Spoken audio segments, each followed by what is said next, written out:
आज के इस वीडियो में हम सेल पर्सन परफॉर्मेंस रिपोर्ट पे एक प्रॉब्लम को सॉल्व करेंगे। जैसे कि सेल पर्सन परफॉर्मेंस रिपोर्ट को हम अपने लास्ट वीडियो में एनालिसिस ऑफ सेल्स पर्सन्स में डिस्कस कर चुके हैं।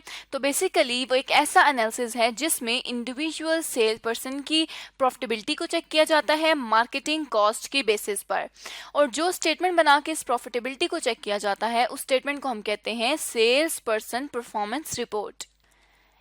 जैसे कि लेट्स सपोज एक कंपनी है XYZ कंपनी जिसके चंद सेल पर्सन हैं, सेल पर्सन 1 2 3 4।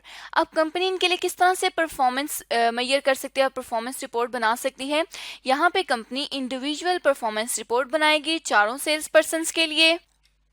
अब लेट सपोज हमें कहा जाता है कि सिर्फ 2 सेल्स पर्सन के लिए बनाएं परफॉर्मेंस रिपोर्ट। तो क्या करेंगे, सबसे पहले सेल्स पर्सन को मेंशन करेंगे, सेल्स पर्सन ए और सेल्स पर्सन बी।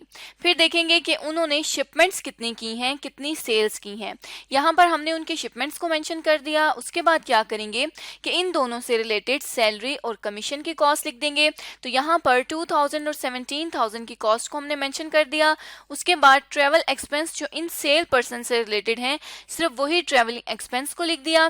फिर जब हमें पता चल गया कि शिपमेंट भी यहाँ पर है और एक्सपेंसेस भी तमाम तरह के हम यहाँ पर इनकर कर चुके हैं, लिख चुके हैं, तो फिर क्या करेंगे कि ग्रॉस प्रॉफिट को कैलकुलेट करेंगे। ग्रॉस प्रॉफिट इसी तरह से कि शिपमेंट में से इन दोनों एक्सपेंसेस को लेस किया तो हमारे पास 21,000 की ग्रॉस प्रॉफिट आ गई सेल पर्सन ए के लिए, और 16,300 रुपीज का ग्रॉस प्रॉफिट आ गया सेल्स पर्सन बी के लिए।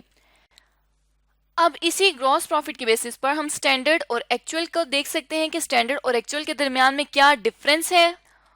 उसके अलावा इस रिपोर्ट में हम प्रॉफिटेबिलिटी इंडेक्स को भी मेंशन कर सकते हैं, जिसका फार्मूला ये है कि एक्चुअल डिवाइडेड बाय स्टैंडर्ड।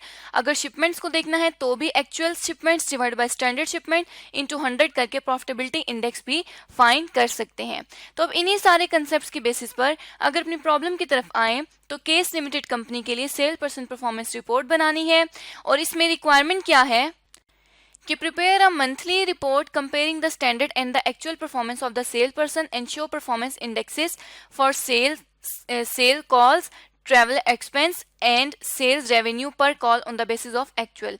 यहाँ पे हमने मंथली रिपोर्ट बनानी है जिसमें एक्चुअल और स्टैंडर्ड का डिफरेंस भी शो करना है और परफॉर्मेंस इंडेक्स भी शो करने हैं सेल्स कॉल्स, ट्रेवल एक्सपेंस और सेल्स के लिए, पर यूनिट के लिए, पर कॉल के लिए भी।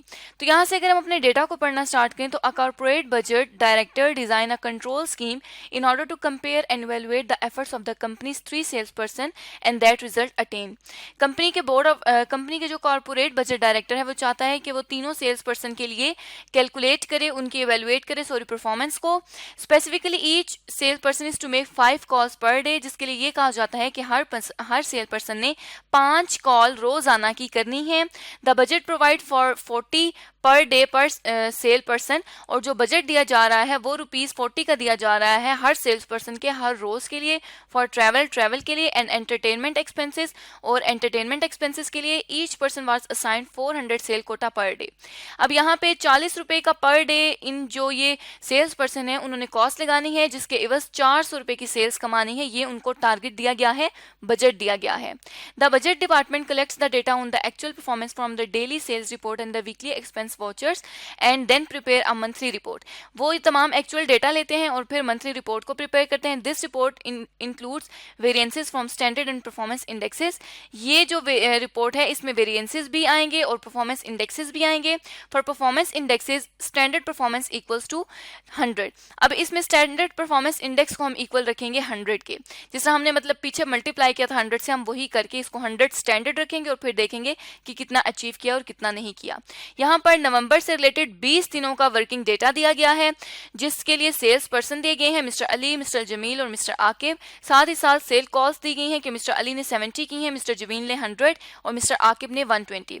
ट्रैवलिंग एक्सपेंस दिया गया है एक्चुअल, और साथ ही साथ एक्चुअल सेल्स दी गई हैं, और हमें स्टैंडर्ड के लिए डेटा दिया गया है जिसके थ्रू हम खुद ही अपनी जो सेल्स हैं उनको मेंटेन करेंगे स्टैंडर्ड पर।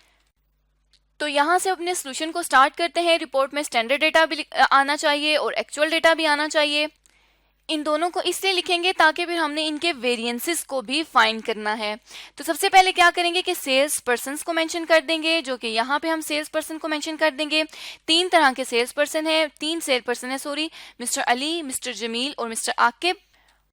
उसके बाद क्या करेंगे कि सेल्स कॉल्स को मेंशन करेंगे। यहाँ पे हमने सेल्स कॉल्स लिख दी जो कि 100, 100 और 100 आएंगी। वो किस तरह से आएंगी, सॉरी हम यहाँ पे इसको खुद कैलकुलेट कर लेते हैं। तो ये कहा गया था कि 5 कॉल्स होंगी रोजाना की, और हम 20 दिन की रिपोर्ट बना रहे हैं क्योंकि हमें बाकी तमाम डेटा 20 दिन के लिए दिया गया है।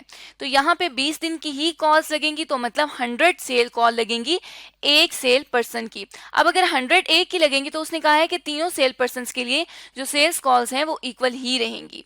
इसी तरह से अब सेल्स कॉल को हमने देख लिया कि किस तरह से 100 आया था। अब अगर ट्रैवलिंग एक्सपेंस की बात की जाए तो क्वेश्चन में कहा गया है कि 40 रुपीज पर डे पर सेल पर्सन और 20 वर्किंग डेज हैं एक महीने के। तो यहाँ पे हम क्या करेंगे कि ट्रैवलिंग एक्सपेंस के नीचे 40 जो कि एक्सपेंस है इंटू 20 जो कि हमारे वर्किंग डेज हैं एक महीने के। तो ये आ गया 800 रुपीज का ट्रैवल एक्सपेंस जो कि तीनों सेल्स पर्सन के लिए सेम रहेगा। उसके बाद सेल्स भी दी गई हैं और सेल्स के लिए भी हमें इंफॉर्मेशन प्रोवाइडेड है। और सेल्स के लिए क्या कहा जाता है कि 400 हर सेल पर्सन ने 400 रुपए की सेल्स हर दिन करनी है। तो उसके लिए हम क्या करेंगे कि यहाँ पे अगर 400 रुपए की सेल हर पर्सन ने करनी है और 20 दिन है तो टोटल सेल्स कितनी बन जाएंगी, 8000। अब अगर 8000 एक के लिए है तो बाकी के लिए भी 8000 ही रहेंगे। और एक्चुअल डेटा को हम एज इट इज यहाँ पर लिख लेंगे जिस तरह से हमने अपने क्वेश्चन में एक्चुअल डेटा देखा था, 70, 100, 120। इसी तरह से ट्रैवलिंग और सेल्स को भी हमने यहाँ पर मेंशन कर दिया।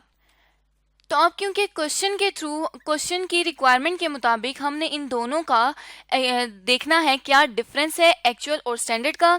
उसके लिए हम क्या करेंगे कि यहाँ पर सबसे पहले एक्चुअल और स्टैंडर्ड ग्रॉस प्रॉफिट को कैलकुलेट कर लेंगे। अब हम ये देख लेते हैं कि एक्चुअल और स्टैंडर्ड ग्रॉस प्रॉफिट किस तरह से कैलकुलेट किया जा सकता है। यहाँ पे सेल्स दी गई है टोटल और ट्रेवलिंग एक्सपेंस भी टोटल दिया गया है। सेल्स में से ट्रेवलिंग एक्सपेंस को लेस किया तो ये हमारे पास ग्रॉस प्रॉफिट आ गया। सॉरी इसको हम डायरेक्टली कर लेते हैं कि 14,000 में से 1,000 को जब हमने लेस किया जो कि ट्रैवलिंग एक्सपेंस था तो ये 13,000 रुपीज़ का ग्रॉस प्रॉफिट आ गया। इसी तरह से नेक्स्ट के लिए भी हम कर लेंगे और नेक्स्ट भी हम मिस्टर आकिब के लिए भी कैलकुलेट कर लेंगे gross profit, actual gross profit. अब ये तो एक्चुअल ग्रॉस प्रॉफिट आ गया है। अब देखते हैं कि स्टैंडर्ड क्या सेट किया हुआ था ऑर्गेनाइजेशन ने। तो उसके लिए स्टैंडर्ड सेल्स में से स्टैंडर्ड ट्रैवलिंग एक्सपेंसेस को लेस कर देंगे तो ये हमारे पास आ जाएगा 72,000 रुपीज का स्टैंडर्ड ग्रॉस प्रॉफिट। अब क्योंकि यहाँ पर डेटा सारा सेम है स्टैंडर्ड की सूरत में तो हम स्टैंडर्ड ग्रॉस प्रॉफिट को एक ही तरह का ग्रॉस प्रॉफिट तीनों सेल्स पर्सन के लिए लिख देंगे जो कि 7200 रुपीज का ग्रॉस प्रॉफिट तीनों सेल्स पर्सन के लिए आ जाएगा। अब यहाँ पे हमने देख लिया एक्चुअल ग्रॉस प्रॉफिट को भी और स्टैंडर्ड ग्रॉस प्रॉफिट को भी।